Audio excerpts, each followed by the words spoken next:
Kita mulai dulu dari kosakata ya. Wa nafsin di sini dengan tangkir nakirah ya, bukan wan nafsi. Kalau yang sebelumnya kan wasyamsi wa duhaha wal qamari idza talaha wan nahari idza jallaha wal laili idza yaghshaha was samai wa ma banaha wal ardi wa ma tahaha. Semuanya ma'rifah ya, pakai alif lam. Nah, tapi khusus manusia ini wa nafsin, tidak menggunakan alif lam. Nah, di situ Abdurrahman Habannaqi membidik. Kenapa? Lidalala ala 'idhami sya'ni khasaisiha. Tanya untuk menunjukkan keagungan spesies yang satu ini. Kekhususan dari spesies. Ada apa-apanya ya, Ustaz? Iya. Ada keagungan penciptaannya di sini. Allahu Akbar. Kenapa? Ini susah untuk ilmu kita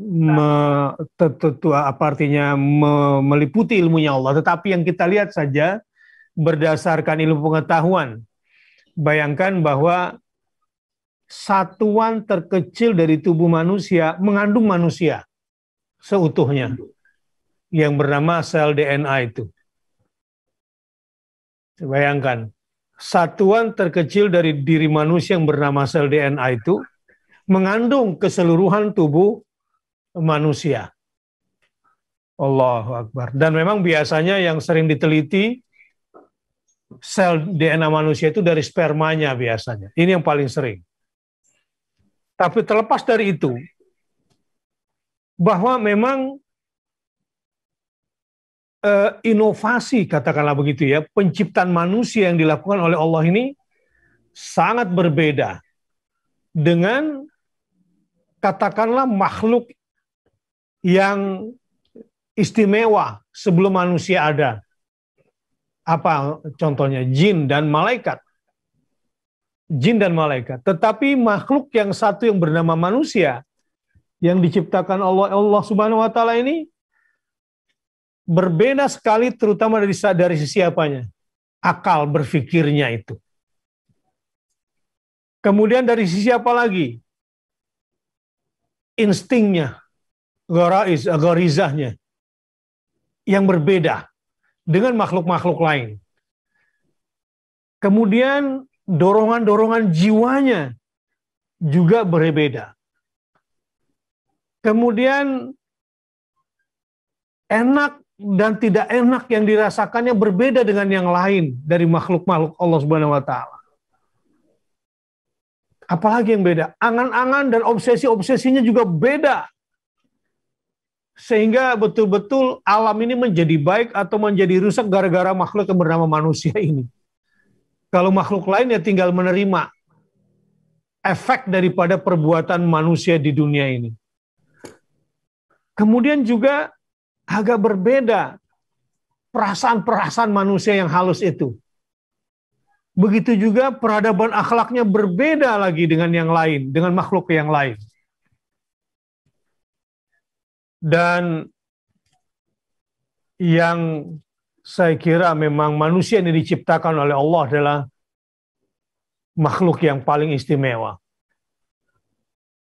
Karena itu, setelah kita mencoba masuk dan melihat diri sendiri, maka disitulah kita akan melihat hikmah.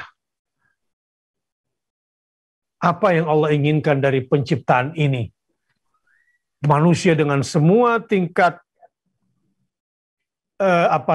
inovasinya, perbedaannya, keunggulannya dibanding makhluk lain. Untuk apa sebetulnya? Besok kita pelajari.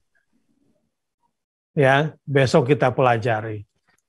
Dengan semua format yang sudah Allah sibghahkan, Allah cetakkan ke dalam jiwa manusia,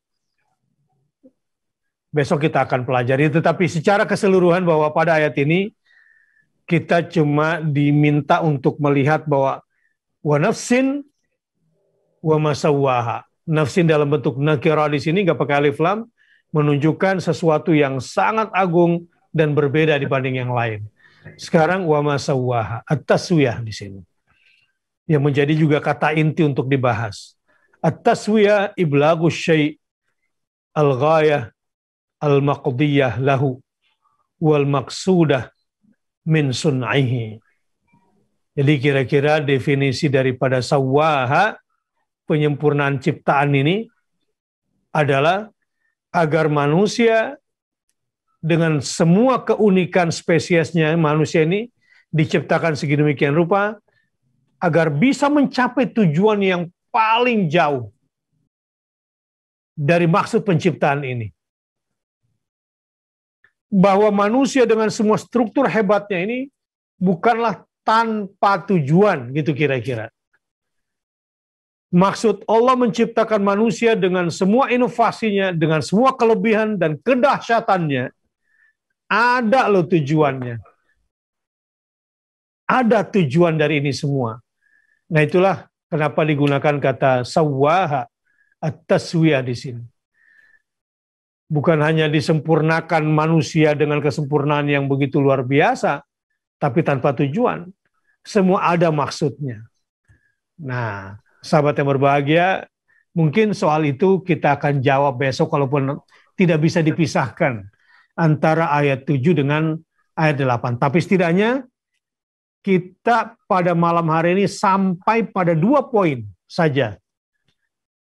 Dari poin at-tankir, kenapa wa nafsin, sampai kepada mengagumi Allah yang telah menyempurnakan penciptaan manusia melebihi makhluk-makhluk yang lainnya. Yang kedua, setelah sampai di situ kita sadar, ingat bahwa ada maksud dan tujuan kenapa manusia ditaswiyah, sawwaha. Dan ini berarti amanah. Misalnya kenapa jari ini 5? Gitu ya. Kenapa kemudian ada syariat? Kenapa nanti ujungnya ada disiapkan surga dan neraka? Ada apa dengan ini semua? Kenapa harus dikirim nabi, diutus sang nabi? Kenapa harus diturunkan Alkitab, Al-Quranul Karim? Nah ini semua pasti ada tujuan dari maksud penciptaan daripada manusia yang sudah ditaswiyah atau yang sudah disempurnakan oleh Allah Ta'ala. Nah kira-kira